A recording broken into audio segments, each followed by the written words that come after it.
I'm actually a computer scientist, not a political scientist. I'll bring a different perspective, and I want to dive a little bit deeper in one particular emerging form of democracy that's heavily technology dependent, that Helene actually alluded to.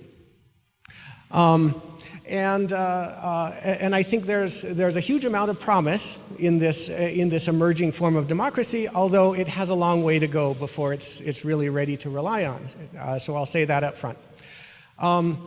So to introduce the idea, I first want to go back and look at the basic kind of dominant form of democracy that we tend to use.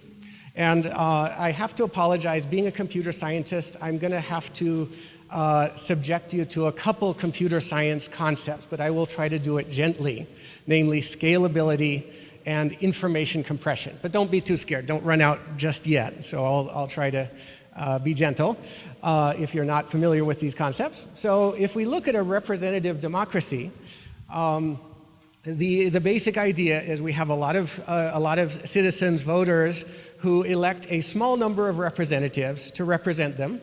The representatives form a government, or at least the leadership of a government, and that leadership manages the typically much larger bureaucracies and other public service systems in comprising the whole public service of a modern society. Now, this kind of works. It's like they say, it's better than practically anything else we've tried and managed for any amount of time. On the other hand, it has some major known problems. The issue I want to focus on is what I call, again, kind of as a technical person, the information and accountability bottleneck. So the problem that voters typically interact with the government only once every few years, and in a very limited way, namely to elect this very small group of representatives, and which means that all of the information about the voters' preferences is going to the government through this small bottleneck of the very small group of representatives, and all the accountability of the government to the people has to basically come back through that same bottleneck at the top of the diagram, right? So through the top of the pyramid. So that, again, that kind of works, but maybe it could be better. So that's the question that we're trying to answer. Now, to illustrate this issue, now is when I subject you to the concept of information compression, and I'll use the analogy of just an image. Let's say a well-informed voter has a really good picture of what he or she wants from the government, a democracy, but then because we have to aggregate that voter's information with hundreds, thousands, tens of thousands, hundreds of thousands of other voters' preferences, we have to compress that information. And just pushing this analogy a little bit, if you can take an image that looks like that and compress it, say 100 to 1, you divide the amount of information in it by 100, well, it looks like that, right? And if you compress it further and compress it into like 10,000 to 1, well, it's starting to really look hard to get anything, to see anything useful in there, right? Just as an analogy, in the US, where I come from, each congressional seat represents about 700,000 voters, right? And so this means, in effect, the preferences of about 700,000 people are getting information compressed into one small decision of one small seat, right? This is hugely over-compressed information from a computer science perspective. It means we practically lost all content, right? So now, we haven't lost anything. We at least get one very useful bit of information, namely the ability for the voters to punish the government for misbehavior. So it's often been observed that when voters are happy with things the way they're going, they keep the current government. When they're not happy, they can get them out and do something else. So that is a very useful one bit of information. But again, the question is, can we do better, right? So Which brings me to the contrasting, the kind of opposite end of the spectrum that, that many people, myself included, think is kind of a really good ideal to shoot for, the idea of direct democracy. Let's get the voters really directly involved regularly, constantly in the democratic process. So like in a town hall meeting, this works very well in small groups. When issues come up, the people meet, discuss the issues, decide on specific issues, and vote on them. Now, this works in small groups, and it's often, and I think rightly been asked, well, can we use technology in the right way to scale this up, to make it work for much larger populations, much larger democracies? And I think this is a great idea, although also very problematic. I don't want to gloss over the huge issues in using technology for this kind of purpose. But so let's push this a little bit. So, this is a beautiful dream. Can we really get the voters involved all the time in real decisions? And so like I said, there are major technical problems, but I don't want to talk to you right now about those problems. I think, personally, as a computer scientist, I think with the will and the research and the deployment, we can solve the technology problems, I really think. So I want to talk to you about the human problems. And the human and social problems with direct democracy is they're made of people. Well, that's a good thing and a bad thing, because people, people are only people. And people have varying amounts of time, attention, and commitment. This is just, we vary in all sorts of ways, including this. And there's nothing wrong with us because of that. It's just the way we are. But it affects the way direct democracy works. Also, people have widely varying amounts of knowledge and expertise on any given issue. It's often been observed that in direct democracy groups, large and small, often the loudest, but not necessarily the most expert, can dominate just in terms of time and push out the quieter elements that might not have the time or patience to argue it out. And finally, people inherently have only 24 hours in a day, and as a result, even in small groups, direct democracy can effectively disenfranchise those who just don't have the time to participate in every issue.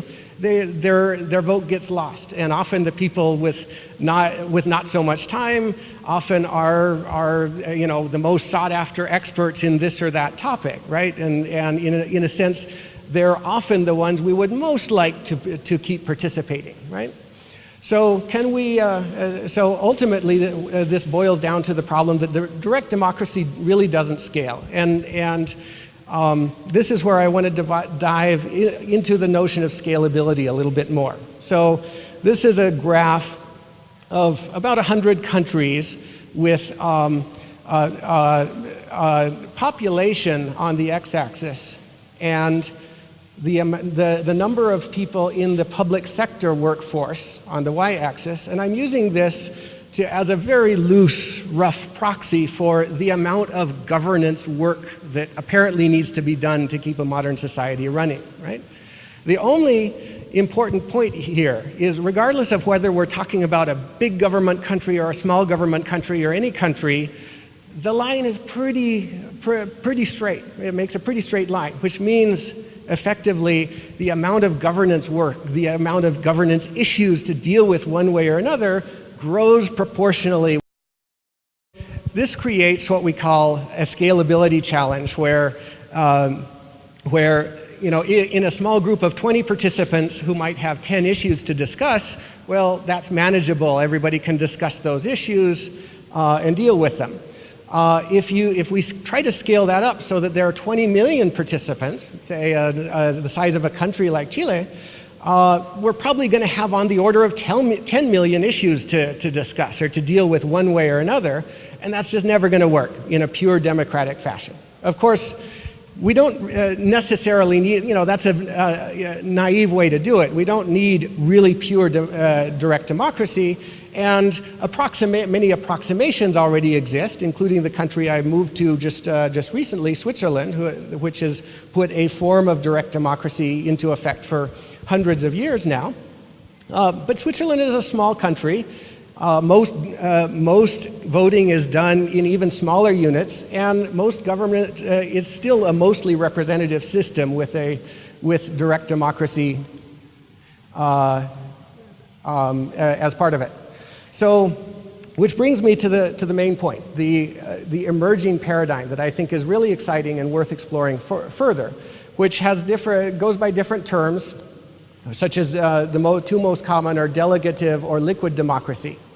I had a very small early part in this, in that when I was a grad student at MIT, I got interested in future approaches to democracy, and I wrote this small paper, put it online, never actually really finished it or published it. It is a pretty bad paper, don't read it. But it turned out that I was far from alone. About that time, a lot of other people on the internet were kind of reinventing different versions of this same idea in slightly different forms, but with a lot of common underlying themes. And some precedents even went back before, but it was really with the emergence of the internet that this really exploded. And so what is liquid democracy or delegative democracy? Well, basically, it's the attempt to combine the best of representative and direct democracy. What does that mean? So if we think of the way we could make direct democracy work at least a little bit better, nobody can be an expert in everything, right? So people have to take shortcuts in processing information. If I can't, for example, if I can't follow everything, I'm going to ask a friend or get the opinion of a trusted expert. And maybe if I like their opinion, maybe I'll vote the way they suggest. And this is, and the fundamental idea of liquid democracy is just to accept that as actually a good thing, taking advice, and to automate that. So, for example, if we're in a direct democracy and healthcare is a hot topic, and there are many healthcare issues to discuss and vote on, but I don't have time to follow all of those, and I don't have the expertise, but I do know someone, a friend, a doctor, or someone, an expert who I trust to represent me.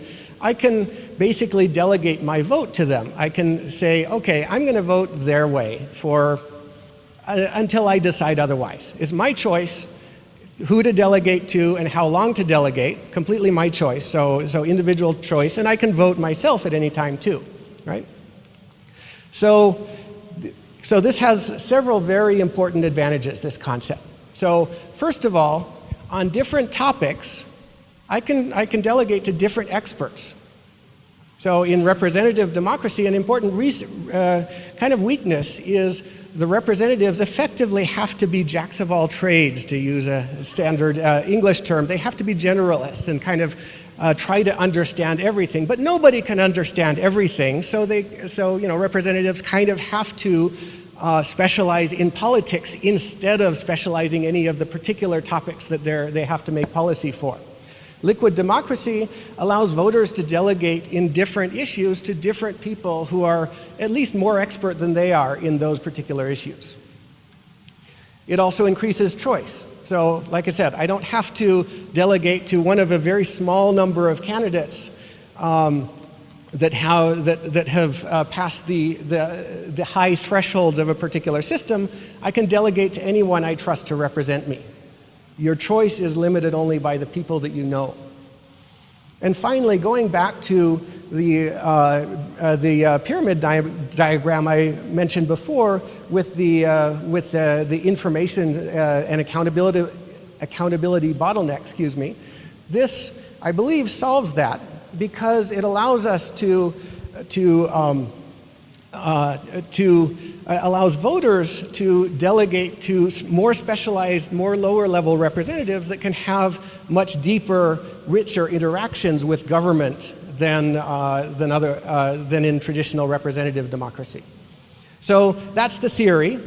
Just to briefly mention some of the practice. So this is an idea that has actually been tried several times, and is even more groups are trying it now. It's I think an emerging thing.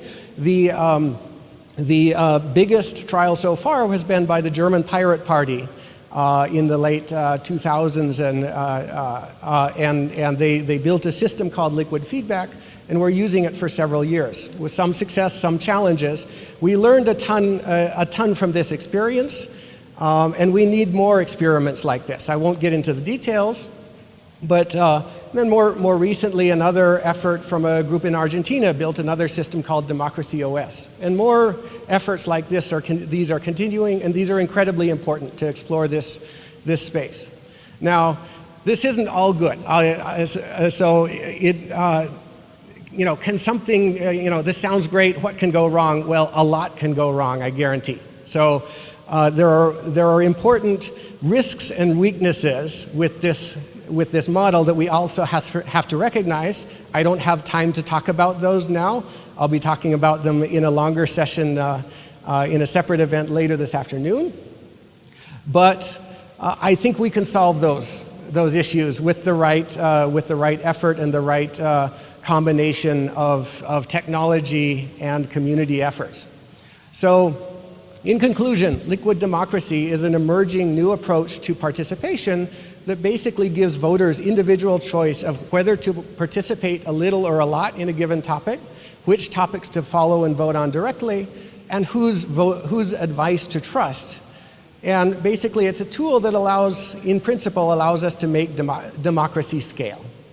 So, and to make it happen, we're going to need we're going to need communities, academic researchers, technologists, and governments to come together to put the right pieces together, figure out really what works and what doesn't, because there's a lot of questions still to answer, but I think we can do it. Thank you very much.